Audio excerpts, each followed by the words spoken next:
السلام علیکم ورحمۃ اللہ تعالی وبرکاتہ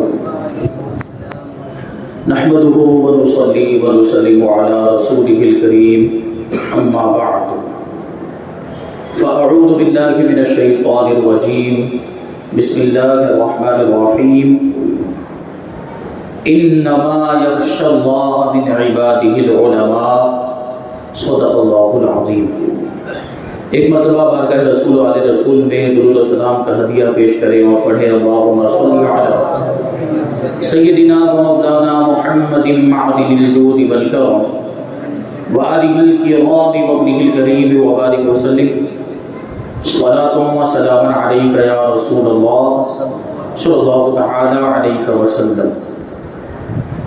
عزیزان ملت اسلامیہ، شعبان المعظم کا مہینہ شروع ہو چکا ہے اور اسی مہینے کی 2 تاریخ کو سراج الامہ، کاشف الغمہ، امام اعظم ابو حنیفہ حضرت نعمان بن ثابت رضی اللہ تعالی عنہ کا یوم وصال بھی ہے۔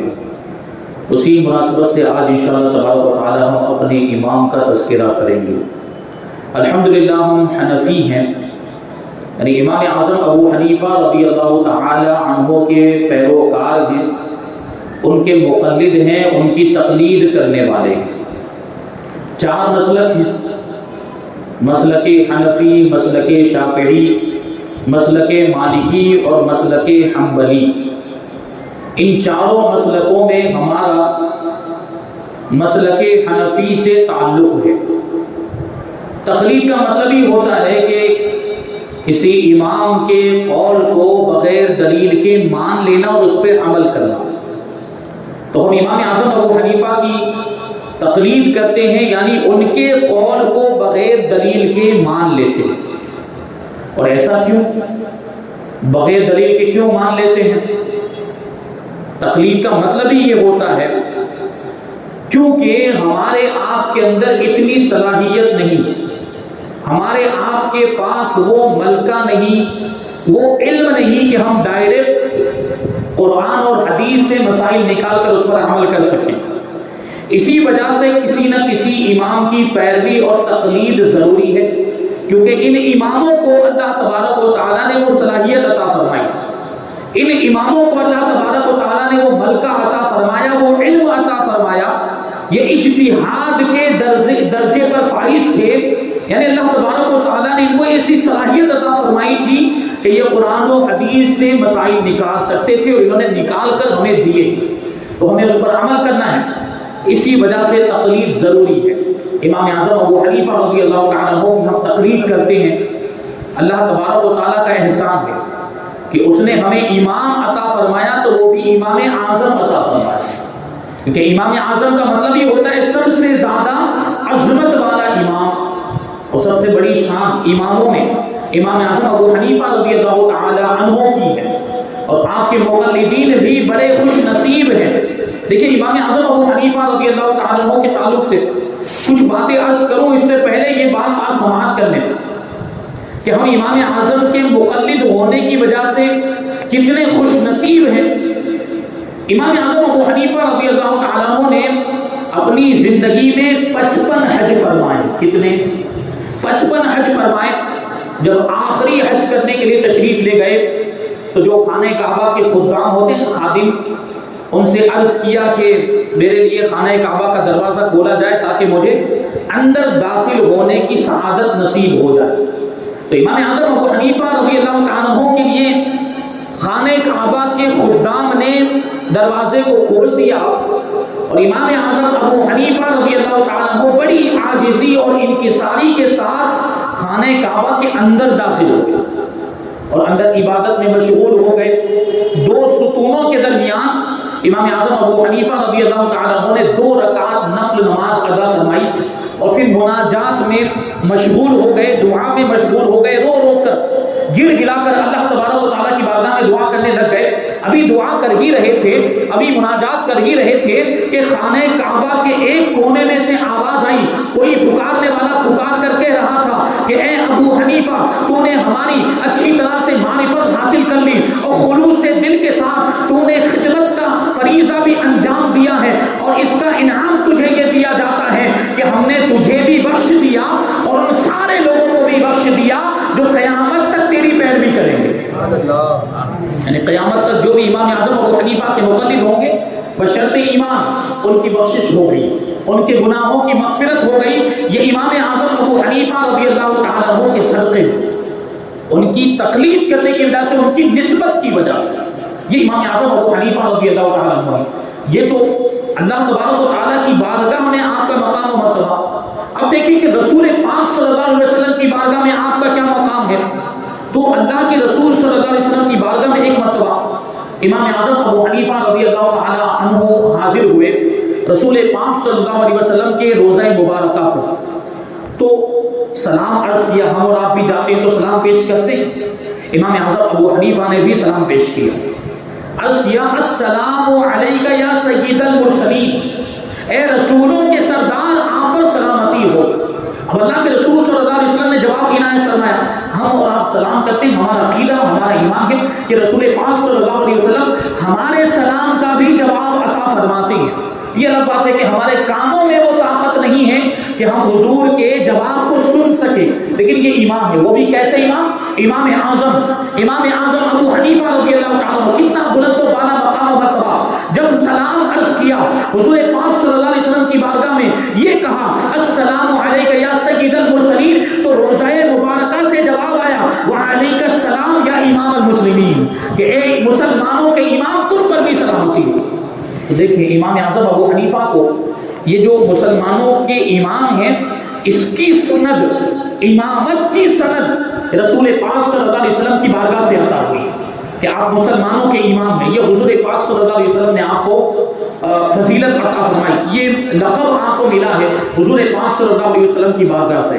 تو امام اعظم ابو حنیفہ رضی اللہ تعالیٰ عنہ، بہت ساری باتیں عرض کی جا سکتی ہیں لیکن مختصر کر رہا ہوں۔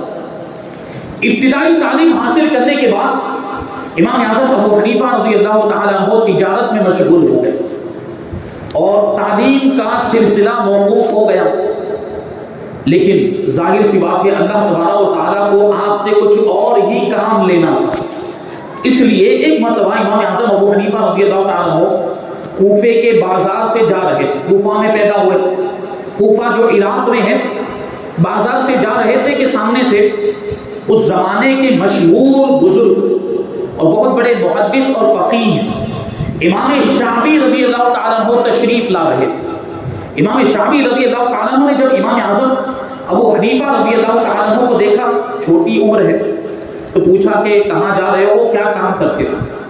تو امام اعظم ابو حنیفہ نے کہا کہ بازار جا رہا ہوں اور تجارت کرتا ہوں۔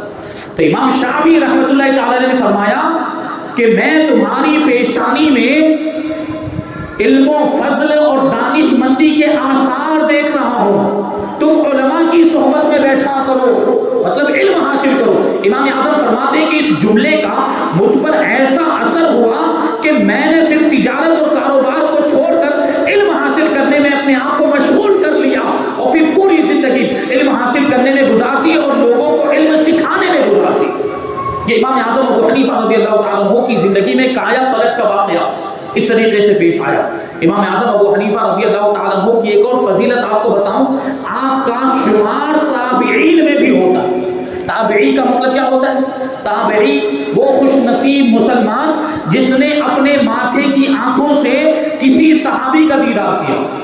اور ہمارے امام اعظم ابو حنیفہ کی تو شان یہ ہے کہ آپ نے ایک صحابی کا نہیں، 2 3 4 5 صحابی کا نہیں، بلکہ امام اعظم ابو حنیفہ رضی اللہ تعالیٰ عنہ نے در مختار کی روایت کے مطابق 20 صحابہ کرام کا دیدار کیا ہے، اور خلاصہ اکمال فی اسماء رجال کے اندر تو 26 صحابہ کرام کا ذکر کیا ہے کہ امام اعظم ابو حنیفہ رضی اللہ تعالیٰ عنہ نے 26 صحابہ کرام کا دیدار کیا، ان کی زیارت کی ہے، اس وجہ سے آپ کو تابعیت کا مقام و مرتبہ مل گیا۔ اور تابعی جو تابعی ہوتے ہیں ان کی شان کیا ہے؟ رسول پاک صلی اللہ علیہ وسلم ارشاد فرماتے ہیں کہ میرا زمانہ سب سے بہترین زمانہ ہے، پھر ان کا زمانہ بہتر ہے جو میرے بعد ہوں گے، پھر ان کا زمانہ بہتر ہے جو ان کے بعد ہوں گے۔ تو اس سے پتہ چلا کہ صحابہ کرام کا زمانہ بہترین زمانہ، پھر تابعین کا زمانہ، پھر تابعین کا زمانہ، یہ بہترین زمانہ ہے۔ تو امام اعظم ابو حنیفہ رضی اللہ تعالیٰ عنہ کا شمار تابعین میں ہوتا ہے۔ ایک دوسری حدیث پاک میں اللہ کے رسول صلی اللہ علیہ وسلم فرماتے ہیں کہ اس مسلمان کو آگ نہیں چھوئے گی جس نے مجھے دیکھا ہو یا میرے دیکھنے والوں کو دیکھا ہو، یعنی میرے صحابہ کو دیکھا ہو۔ تو امام اعظم ابو حنیفہ رضی اللہ تعالیٰ عنہ نے تقریباً 26 صحابہ کرام کو دیکھا ہے، تو یہ فضیلت آپ کو حاصل ہو گئی۔ حضرت انس ابن مالک رضی اللہ تعالیٰ عنہ اور حضرت عبداللہ ابن ابی اوفا رضی اللہ تعالیٰ عنہ سے خاص طور پر آپ کی ملاقات رہی، اور 7 صحابہ کرام ایسے ہیں، تقریباً 7 یا 8 صحابہ کرام ایسے ہیں جن سے امام اعظم ابو حنیفہ نے حدیثیں بھی روایت کی۔ حضرت انس ابن مالک رضی اللہ تعالیٰ عنہ، حضرت عبداللہ ابن حارث ابن جز رضی اللہ تعالیٰ عنہ، حضرت عبداللہ ابن انیس رضی اللہ تعالیٰ عنہ، حضرت جابر ابن عبداللہ رضی اللہ تعالیٰ عنہ، حضرت عبداللہ ابن ابی اوفا رضی اللہ تعالیٰ عنہ، اور حضرت واصلہ ابن اسقا رضی اللہ تعالیٰ عنہ، اور ایک صحابیہ ہیں ان کا نام تھا حضرت سیدتنا عائشہ بنت اجلد رضی اللہ تعالیٰ عنہ۔ یہ وہ صحابہ کرام ہیں جن سے امام اعظم ابو حنیفہ نے حدیثیں بھی روایت کی ہیں، اور حدیث روایت کرنے کا مطلب ہے کہ ان سے ملاقات ہوئی ہوگی، ان سے حدیثوں کو سنا ہوگا تبھی تو روایت کیا۔ تو یہ امام اعظم ابو حنیفہ رضی اللہ تعالیٰ عنہ چاروں اماموں میں امام اعظم، امام مالک، امام شافعی، امام احمد ابن حنبل رضی اللہ تعالیٰ عنہ، ان چاروں اماموں میں تابعی کا مرتبہ صرف اور صرف امام اعظم کو ملا۔ امام مالک تابعی نہیں ہے، امام شافعی تابعی نہیں ہے، امام احمد ابن حنبل تابعی نہیں ہے، لیکن امام اعظم ابو حنیفہ رضی اللہ تعالیٰ عنہ تابعین میں شمار ہوتے ہیں۔ ایک مرتبہ کیا ہوا، امام اعظم ابو حنیفہ رضی اللہ تعالیٰ عنہ نے خواب دیکھا۔ خواب میں کیا دیکھتے ہیں کہ رسول پاک صلی اللہ علیہ وسلم کی قبر مبارک کو کھود کر حضور پاک صلی اللہ علیہ وسلم کے جسم مبارک کی ہڈیوں کو اپنے سینے سے لگا رہے ہیں۔ جب بیدار ہوئے تو گھبرا گئے، ڈر گئے کہ یہ کیسا میں نے خواب دیکھ لیا۔ تو اس زمانے میں بڑے ہی مشہور تابعی بزرگ جن کو امام المعبرین کہا جاتا ہے، جو خوابوں کی تعبیر کے امام ہیں، حضرت امام محمد ابن سیرین رحمۃ اللہ تعالی، ان کی بارگاہ میں یہ خواب بیان کیا گیا اور اس کی تعبیر پوچھی گئی، تو حضرت امام محمد ابن سیرین رحمۃ اللہ تعالی نے فرمایا کہ یہ خواب جس نے دیکھا ہے، یہ خواب دیکھنے والا ان قریب پوری دنیا میں اللہ کے رسول صلی اللہ علیہ وسلم کی سنتوں کو اور آپ کی حدیثوں کو پھیلا دے گا، حضور کی سنتوں کو عام کر دے گا اور حضور کی حدیثوں کو عام کر دے گا۔ اور بالکل یہی ہوا، تھوڑے ہی زمانے میں امام اعظم ابو حنیفہ رضی اللہ تعالیٰ عنہ نے پوری دنیا میں حضور کی حدیثوں کو بھی عام کر دیا ہے، حضور کی سنتوں کو بھی عام کر دیا، بلکہ رسول پاک صلی اللہ علیہ وسلم کی جو سنتیں مردہ ہو گئی تھی، یعنی جن سنتوں پر لوگوں نے عمل کرنا چھوڑ دیا تھا، امام اعظم ابو حنیفہ رضی اللہ تعالیٰ عنہ نے ان سنتوں کو بھی زندہ کر دیا۔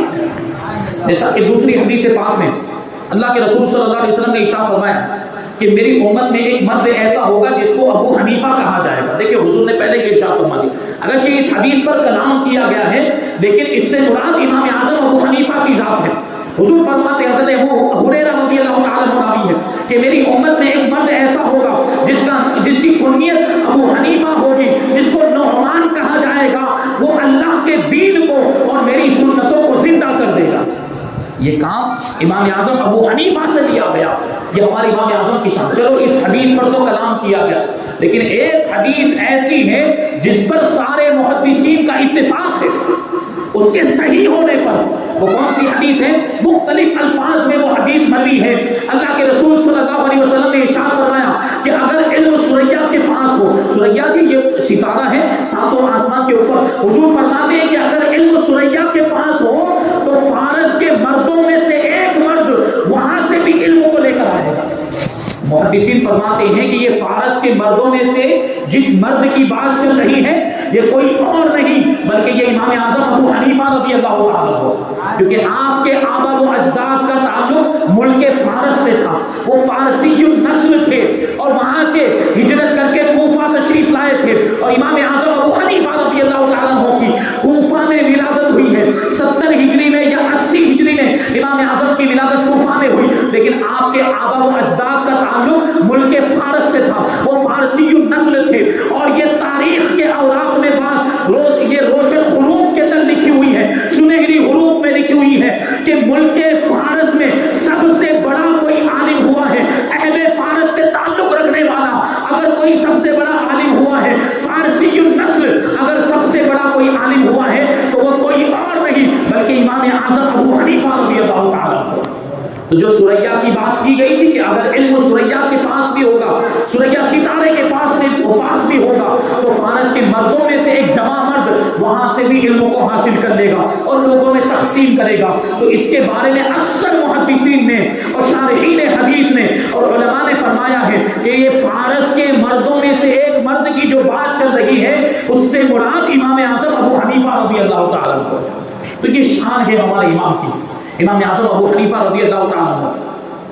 آپ تجارت بھی کرتے تھے، تجارت کا مشغلہ تھا، لیکن تجارت یہ مال اور دولت کمانے کے لیے نہیں کرتے تھے بلکہ لوگوں کو فائدہ پہنچانے کے لیے کرتے تھے، لوگوں کو نفع پہنچانے کے لیے تجارت کرتے تھے، اور تجارت میں بھی شریعت کے اصول اور قوانین کو پیش نظر رکھتے تھے، یعنی جو کاروبار کرتے تھے وہ شریعت کے مطابق کرتے تھے۔ اب سوچے یار، ہمیں شریعت پر عمل کرنے کا سلیقہ اور طریقہ جن کے صدقے میں ملا ہے وہ شریعت پر کیسا عمل کرتے ہوں گے بھائی؟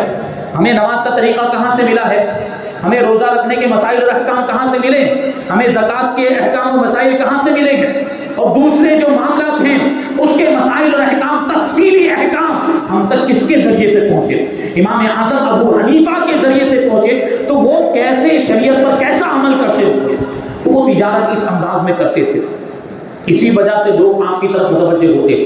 علماء کرام نے تو یہاں تک بیان کیا ہے کہ آپ تجارت بھی جو کرتے تھے تو وہ سیدنا صدیق اکبر رضی اللہ تعالیٰ عنہ کے طرز عمل پر اور امام حضرت سیدنا صدیق اکبر رضی اللہ تعالیٰ عنہ کے نقش قدم پر چلتے ہوئے کرتے تھے۔ بلکہ یہاں تک بیان کیا ہے لوگوں نے کہ امام اعظم ابو حنیفہ رضی اللہ تعالیٰ عنہ ہر معاملے میں سیدنا صدیق اکبر رضی اللہ تعالیٰ عنہ کے نقش قدم پر تھے۔ دیکھیے آپ، صحابہ کرام میں سب سے زیادہ علم والے کون؟ سیدنا صدیق اکبر رضی اللہ تعالیٰ عنہ۔ تو تابعین میں سب سے زیادہ علم والے کون؟ امام اعظم ابو حنیفہ رضی اللہ تعالیٰ عنہ۔ صحابہ کرام میں سب سے زیادہ متقی اور پرہیزگار کون؟ سیدنا صدیق اکبر رضی اللہ تعالیٰ عنہ۔ تو تابعین میں بھی سب سے زیادہ متقی اور پرہیزگار امام اعظم ابو حنیفہ رضی اللہ تعالیٰ عنہ۔ اور صحابہ کرام میں سب سے زیادہ سخاوت کرنے والے کون؟ حضرت سیدنا صدیق اکبر رضی اللہ تعالیٰ عنہ۔ تو تابعین میں سب سے زیادہ سخاوت کرنے والے امام اعظم ابو حنیفہ رضی اللہ تعالیٰ عنہ۔ یہ شان تھی۔ تو تجارت میں چار چیزیں ایسی تھیں امام اعظم ابو حنیفہ رضی اللہ تعالیٰ عنہ کے معمولات میں جس کی وجہ سے لوگ آپ کو پسند کرتے تھے اور آپ کے ساتھ تجارت کے معاملات کرنے کو ترجیح دیتے تھے۔ وہ چار چیزیں کیا تھیں؟ ایک تو یہ کہ آپ شریعت کے مطابق عمل کرتے تھے، دوسرا یہ کہ آپ بہت زیادہ امانت دار تھے، دیانت دار تھے، ایماندار تھے، کبھی بھی امانت میں خیانت نہیں کرتے۔ پھر یہ کہ امام اعظم ابو حنیفہ رضی اللہ تعالیٰ عنہ درگزر کر دیتے تھے، معاف کر دیتے تھے، اور کسی کی کم علمی اور نا تجربہ کاری کا غلط فائدہ نہیں اٹھاتے تھے۔ اگر کسی کو تجارت کا علم نہیں، کسی کو کاروبار لین دین کے معاملات کا تجربہ نہیں ہے تو اس کا غلط فائدہ نہیں اٹھاتے تھے۔ آج جیسے کہ ہوتا ہے کہ اگر کوئی بے وقوف آ جائے، اگر کوئی ایسا شخص آ جائے جس کو لین دین کی سمجھ نہیں تو اس کو لوٹ لیا جاتا ہے، اس کو ٹھگ لیا جاتا ہے۔ امام اعظم کا یہ معاملہ نہیں تھا، امام اعظم کا ایسا معاملہ نہیں تھا۔ کسی کی نا تجربہ کاری کا کبھی بھی آپ غلط فائدہ نہیں اٹھاتے تھے۔ یہ امام اعظم کی زندگی سے ہمیں سبق ملتا ہے۔ اگر اس انداز میں ہم تجارت کریں تو یقیناً ہماری تجارتوں میں بھی برکت ہوگی جیسے کہ امام اعظم کی تجارت میں برکت ہوتی تھی۔ ایک عورت آئی امام اعظم ابو حنیفہ رضی اللہ تعالیٰ عنہ کی بارگاہ میں اور ایک تھان بیچنے کا اس نے ارادہ ظاہر کیا، کپڑے کا تھان۔ امام اعظم ابو حنیفہ ریشمی کپڑوں کی تجارت کیا کرتے تھے، تو وہ عورت کپڑے کا تھان لے کر آئی اور اس نے امام اعظم کے سامنے پیش کیا کہ یہ مجھ سے آپ خرید لیجیے اور جو اس کے مناسب دام ہو وہ دے دیجیے۔ تو امام اعظم ابو حنیفہ رضی اللہ تعالیٰ عنہ نے پوچھا کہ کتنے میں دینا چاہتی ہو؟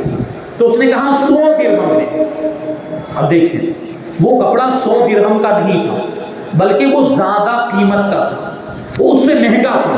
تو ہم اور آپ ہوتے یا آج کل کا کوئی تاجر ہوتا تو وہ کیا دیکھتا, فائدہ ہو رہا ہے لے لو جلدی سے, مہنگا کپڑا سستے میں مل رہا ہے تو ہم اور آپ تو لے لیتے کہ بھائی ہمارا فائدہ ہو رہا ہے. لیکن یہ امام اعظم ہیں, یوں ہی ان کو امام اعظم نہیں کہا جاتا, وہ تقوی و پرہیزگاری میں بھی ایسا بلند مقام رکھتے. امام اعظم ابو حنیفہ نے اس عورت سے فرمایا کہ یہ کپڑا 100 درہم کا نہیں, یہ زیادہ قیمت کا ہے, بڑھاؤ اس کے دام. تو اس نے کہا ٹھیک ہے 200 درہم دے دیجئے. تو اب ہم اور آپ ہوتے تو چلو اب 200 درہم تو ہو گئے, لے لیتے. نہیں, امام اعظم ابو حنیفہ کہتے ہیں کہ 200 درہم کا بھی نہیں ہے بلکہ یہ 200 درہم سے بھی زیادہ کا ہے. تو اس عورت نے کہا ٹھیک ہے 300 درہم میں لے لیجئے. امام اعظم کہتے ہیں نہیں 300 درہم کا بھی نہیں ہے. وہ عورت کہتی کیا آپ مجھ سے مذاق کر رہے ہیں؟ امام اعظم ابو حنیفہ رضی اللہ تعالیٰ عنہ نے 400 درہم کی جب اس نے بات کہی تو امام اعظم کہتے ہیں کہ یہ 400 درہم کا بھی نہیں بلکہ یہ 400 درہم سے بھی زیادہ مہنگا ہے. آخرکار امام اعظم ابو حنیفہ رضی اللہ تعالیٰ عنہ نے اس سے وہ کپڑے کا تھان 500 درہم میں خریدا. آئی تھی کتنے میں بیچنے کے لیے؟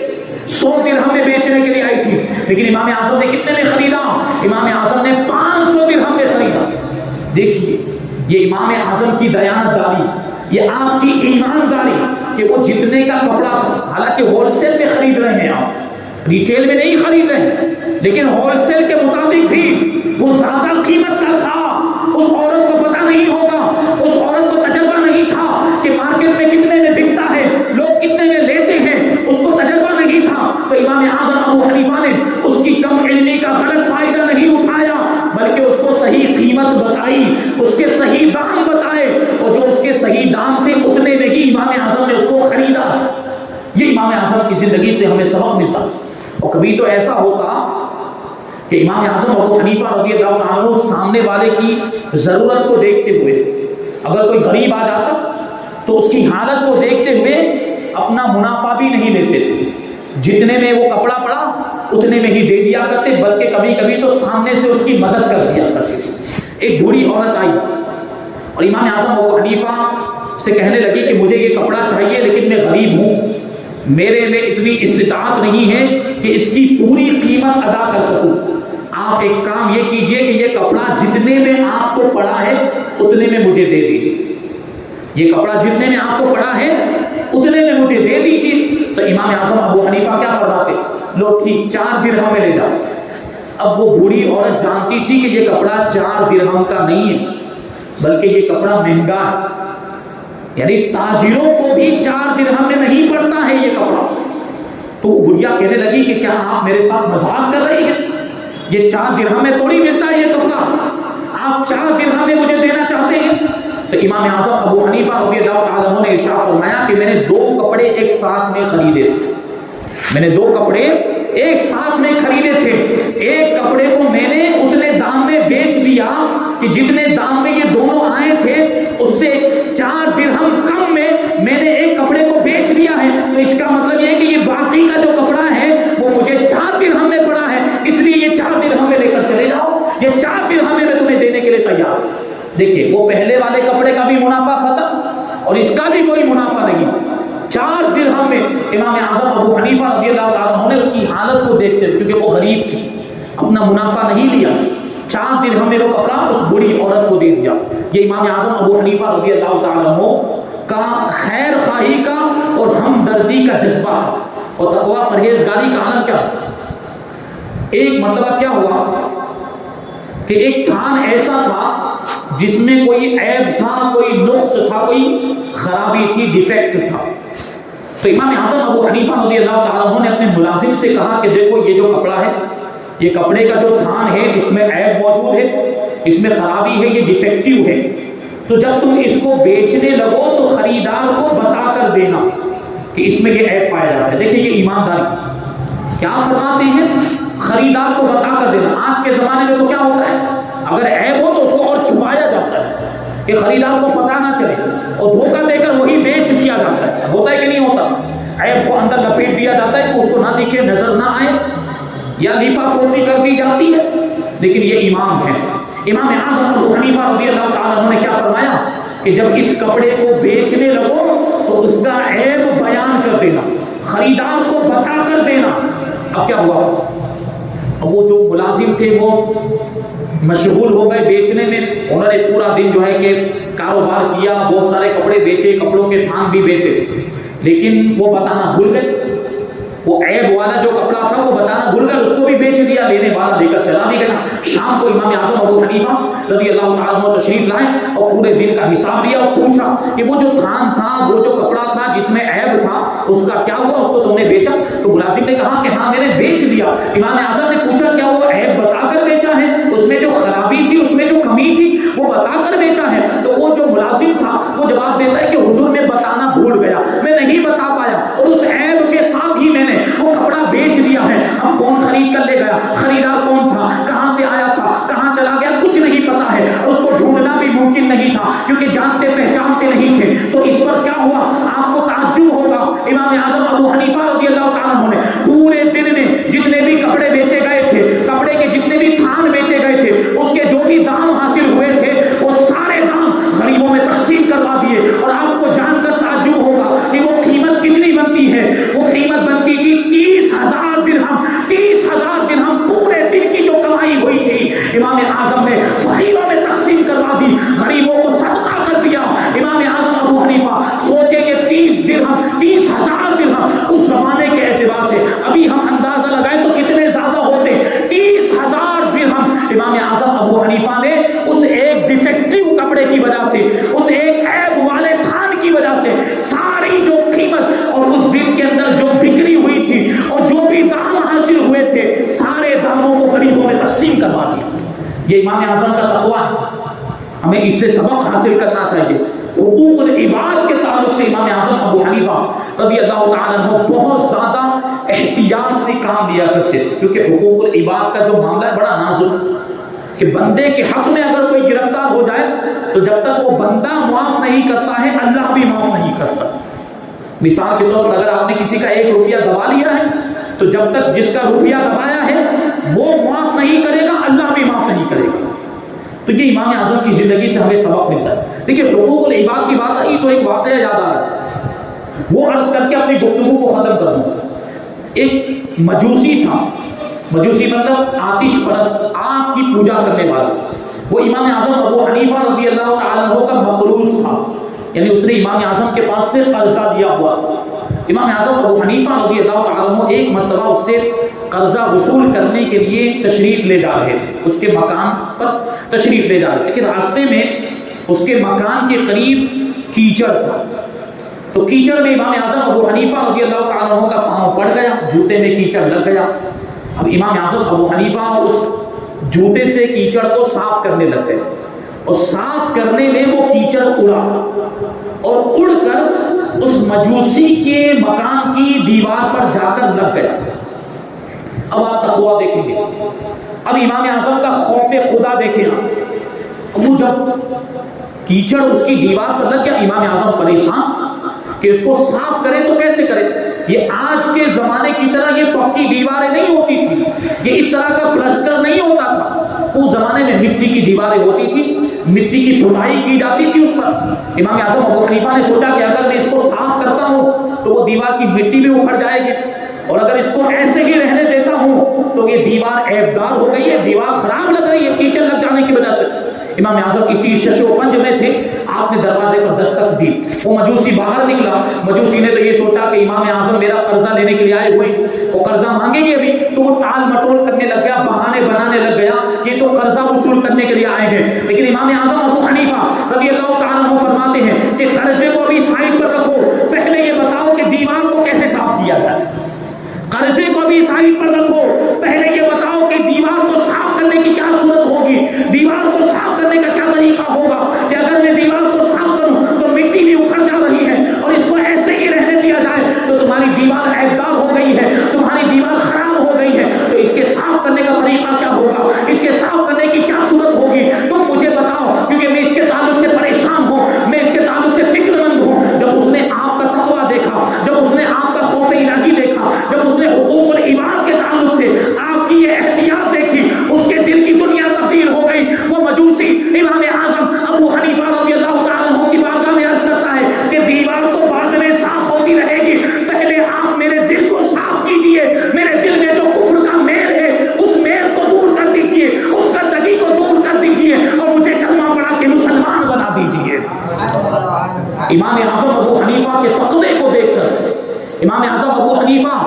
اللہ تعالیٰ ہو کے خوف خداوندی کو دیکھ کر وہ مجوسی بھی کلمہ پڑھ کے مسلمان ہو گیا. یہ امام اعظم ابو حنیفہ کی شان ہے. ایسے بہت سارے واقعات ہیں لیکن ٹائم کم ہے، انشاءاللہ پھر کبھی کسی موقع پر بیان کریں گے. اللہ تبارک و تعالیٰ کی بارگاہ میں دعا ہے کہ جو کچھ بھی بیان ہوا اس پر ہم سب کو عمل کرنے کی توفیق عطا فرمائے. امام اعظم ابو حنیفہ کے بتائے ہوئے چلے ہوئے طریقے پر ہم سب کو چلنے کی توفیق عطا فرمائے اور کما حقہ ان کی تقلید کرنے کی توفیق عطا فرمائے. ایمان کی سلامتی عطا فرمائے اور ایمان پر ہی ہم سب کا خاتمہ فرمائے. وما علینا الا البلاغ. السلام علیکم.